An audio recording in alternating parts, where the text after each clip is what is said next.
안녕하세요. 이렇게 카메라 앞에서 혼자 이야기하는 식으로는 오랜만에 영상을 찍는 것 같습니다. 최근에 장이 조금 안 좋았는데 장이 안 좋을 때는 어쨌든 시간을 보내야 해서 저는 이것저것 하다가 예전에 읽은 책도 다시 읽고 그랬거든요.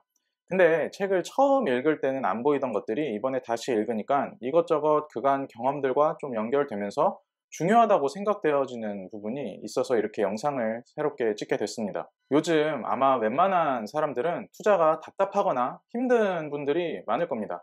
특히 2020년 화랑장에서 투자를 시작한 분들은 더더욱 그럴 텐데, 그래서 그런지 하락장에서 돌파구를 찾기 위해 노력하시는 분들이 많은 것 같아요. 저부터도 그렇고요.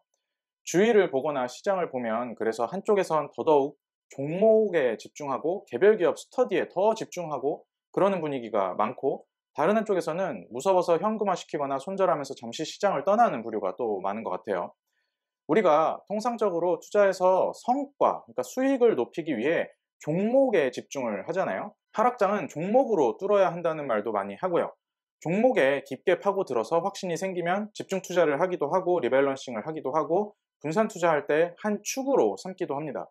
종목이 중요하다는 것은 투자를 하는 누구나 알고 있죠. 또한 인내나 멘탈 같은 기본 소양은 완전 디폴트 자질이고요. 그런데 투자 성과를 높이기 위한 방법으로 포트폴리오 구성에 대한 이야기는 상대적으로 이야기가 덜 나오는 것 같습니다. 저는 이 하워드 막스의 투자와 마켓 사이클의 법칙을 다시 읽으면서 포트폴리오에 대해서 굉장히 많이 생각을 해보게 되었어요.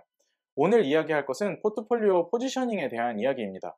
제가 가입자 게시판에는 최근에 이야기를 한번 했던 것인데 중요하다고 스스로 생각이 돼서 영상으로 다시 만들게 됐습니다.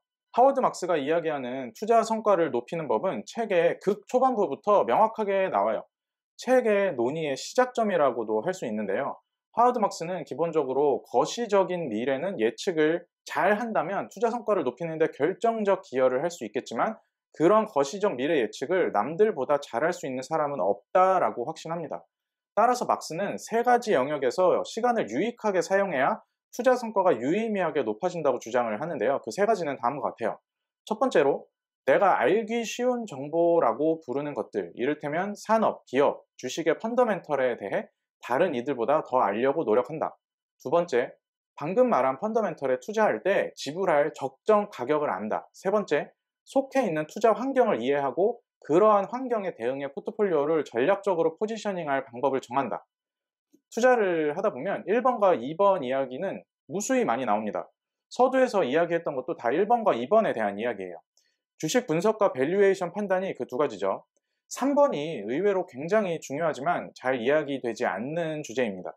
가끔 비슷한 문제로 분산 투자와 집중 투자 이야기가 나오지만 완전히 딱 맞는 이야기는 아니거든요.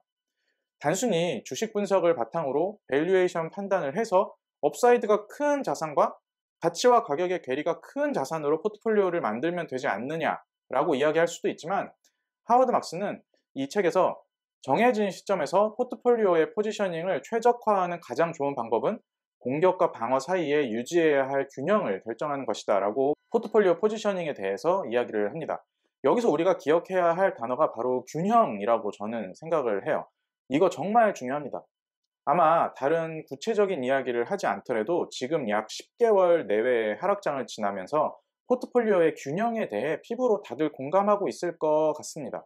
제가 이해하기로는 2번, 즉 가치 판단의 적정성에 대한 문제가 시장의 위치나 사이클에 따라 굉장히 주관적이기 때문에 포트폴리오 포지셔닝을 할 때 공격적인 부분과 방어적인 부분을 의도적으로 고려해서 가치 판단과 포트 구성을 밸런스 있게 조절해야 한다는 것으로 저는 이해를 했거든요. 물론 개 중에는 한두 종목에 몰빵해서 투자를 하면서 좋은 성적을 거듭하는 투자자도 있지만, 그러려면 굉장히 많은 능력과 배짱이 있어야 하죠. 저를 비롯한 대부분의 사람은 그럴 능력과 의지가 굉장히 부족하고요. 스펙트럼의 극단에 있는 아웃라이어의 퍼포먼스를 나도 할 수 있을 것이라는 막연한 기대보다는 지속적으로 성과를 쌓아갈 시스템적인 요소를 구축하고 운영해 나가는 게 저는 굉장히 중요하다고 생각을 했습니다. 포트폴리오에서 공격과 방어의 균형은 여러 요소들이 사이클을 타면서 변화시키는 투자 환경에 따라 시간이 지나며 조정되어야 한다는 게 하워드 막스의 주장입니다. 현재로 본다면 그런 투자 환경은 금리와 인플레이션 혹은 에너지 등 원자재 공급층 문제 같은 게 될 수 있겠고, 우리는 앞으로 몇 년 안에 시장에서 발생 가능한 일에 대비해 포트폴리오를 공격과 방어로 적절히 포지셔닝 해야 되겠죠. 미리 특정 사항을 예측해서 행동하는 것과 발생 가능할 수도 있는 일들에 대비해서 포트폴리오를 균형 있게 준비하는 것은 굉장히 다릅니다. 책에 나온 말을 그대로 인용하면 삶과 투자에는 여러 다른 결과가 있을 수 있고 그런 이유들 때문에 불확실성과 리스크는 피할 수 없다. 따라서 이를 고려해서 포트폴리오 포지션을 적절히 짜야 한다는 것이죠. 매우 중요한 이야기입니다. 미래를 예측해서 지나친 위험을 감수하는 것을 피해야 하겠고요. 대표적인 것이 마켓 타이밍이 될 수 있겠고 거시적인 움직임을 미리 예측해서 포트폴리오를 미리 조정하는 것들이 포함이 되겠죠. 하워드 막스는 책에서 고차원적으로 사이클에 대한 이해를 이야기했지만 사이클에 대한 이해를 바탕으로 포트폴리오 포지셔닝을 하기 전에 제 생각에는 포트폴리오 그 자체에 대한 이해를 할 필요가 있다고 생각을 해요. 개인별로 스타일 차이기는 하지만 미래의 불확실성과 리스크를 피할 수 없다고 생각하는 사람들은 대개 기업에 대한 확신이 있어도 어느 정도 분산 투자를 선호합니다. 물론 분산에도 개별적인 차이는 있어요. 누구는 5개가 분산이고 누구는 15개가 분산일 수도 있죠. 근데 더 근본적으로 들어가면 종목으로 분산을 하고 말고의 문제가 아니라고 생각을 합니다. 단순히 종목 개수가 분산을 이야기하지는 않아요. 그럼 섹터를 나누면 분산이 될까요? 저는 그렇다고 보지도 않습니다. 기본적으로 투자 전략과 포트폴리오가 노출된 환경을 보면 종목을 15개로 나누고 섹터를 5개로 나눴다고 해서 분산이 되지 않을 때도 있어요. 예를 들어서 지금 상황에서 쉽게 생각해보면 포트폴리오를 음식료와 페인트, 철강, 한국전력 이렇게 꾸렸다고 해볼게요. 섹터도 다양하고 종목도 다양할 테니 공격과 방어 측면에서 균형이 잡혔다고 할 수 있을까요? 제 생각에는 그렇게 이야기하기에 약간 어렵지 않을까 싶습니다. 섹터가 나뉘어 있지만 근본적으로 모두 C, 그러니까 원가의 측면이 너무 절대적인 업종들이고 P, 그러니까 가격의 전가가 매우 빠르게 일어나지도 않죠. 그리고 이익률이 아주 높지도 않아서 P와 C의 작은 움직임에도 주식 가격에 굉장히 크게 영향을 미칩니다. 이러한 포트폴리오는 요즘과 같이 공급 쪽 이슈가 글로벌리 많을 때에는 시장 지수와 방향성에서 전혀 상관없이 급등락이 굉장히 클 수 있어요.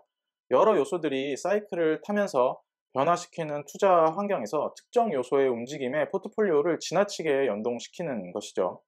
앞에서 제가 균형이 굉장히 중요하다고 말씀을 드렸는데 방금 예로 든 이러한 스타일은 뭔가 종목 수는 많아서 분산을 한 것 같긴 한데 포트폴리오를 균형 있게 꾸리지 못한 거죠. 포트를 균형 있게 운용한다, 꾸린다 이런 말은 제가 이해하기로는 저렇게 스타일상 어떤 특정 요인이 절대적으로 높은 영향을 미치는 것을 피한다 이런 의미거든요. 저런 식으로 포트를 꾸리는 게 나쁘다 이런 게 아니고 저런 식으로 포트폴리오를 만들기 위해서는 먼저 자기 자신을 정말 잘 알아야 한다고 생각을 합니다. 특정 환경에 대해 포트폴리오 노출도를 몰빵시켜 놨으니 나의 가정과 논리가 맞아야 하는 것은 너무 당연한 조건이겠고 거기에 더해서 내가 시장 지수와 상관없이 포모를 겪어도 흔들리지 않을 금강불개 같은 멘탈을 보유하고 있어서 내 시간이 올 때까지 참을 수 있는 멘탈과 시간 지평을 동시에 보유해야, 즉 투자 포지션과 일치하는 멘탈과 장기적 관점을 동시에 보유해야 저런 식의 투자가 가능하겠고 그렇지 않을 때는 스타일과 포트폴리오 포지셔닝을 좀 균형 있게 바꿔야 하겠죠. 예를 들어서 그냥 한 가지 예인데 밸류에이션이 낮으면서 높은 배당을 노릴 수 있고 금리 상승에 대한 시장 충격에도 EPS에 영향을 덜 미쳐서 증익 사이클을 이어갈 수 있는 은행 같은 섹터를 섞는다거나 실적에 대한 동인이 기존과는 전혀 다른, 기존 포트폴리오와는 전혀 다른 반도체 소부장 이런 것들을 섞는다거나 여러 가지 방법이 있을 수 있겠죠. 당장 저만 하더라도 포트를 구성할 때 스타일이나 전략이 겹쳐서 그런 겹치는 종목들의 비중이 지나치게 커지는 것을 의도적으로 좀 피하는 편이거든요. 이런 겹치는 종목들이 시장 상황을 잘 타면 올라갈 때 정신없이 올라가서 기분이 굉장히 좋지만 반대로 그렇지 않다면 심하게 동떨어질 수도 있거든요. 특히 거시경제적인 상황을 어떤 본인만의 논리적 가정에 근거해서 전략을 지나치게 겹치는 종목들로 포트폴리오를 꾸리는 것은 정말로 많은 리스크를 갖고 포트를 꾸리는 거라고 생각을 합니다. 시장 상황에 따라서는 굉장히 심한 포모를 겪을 수도 있어요. 방향성과 상관없이. 특히 지금같이 금리가 올라가고 원자재 공급 측면에서의 대대적인 쇼티지가 나오는 상황에서는 더더욱 그렇죠.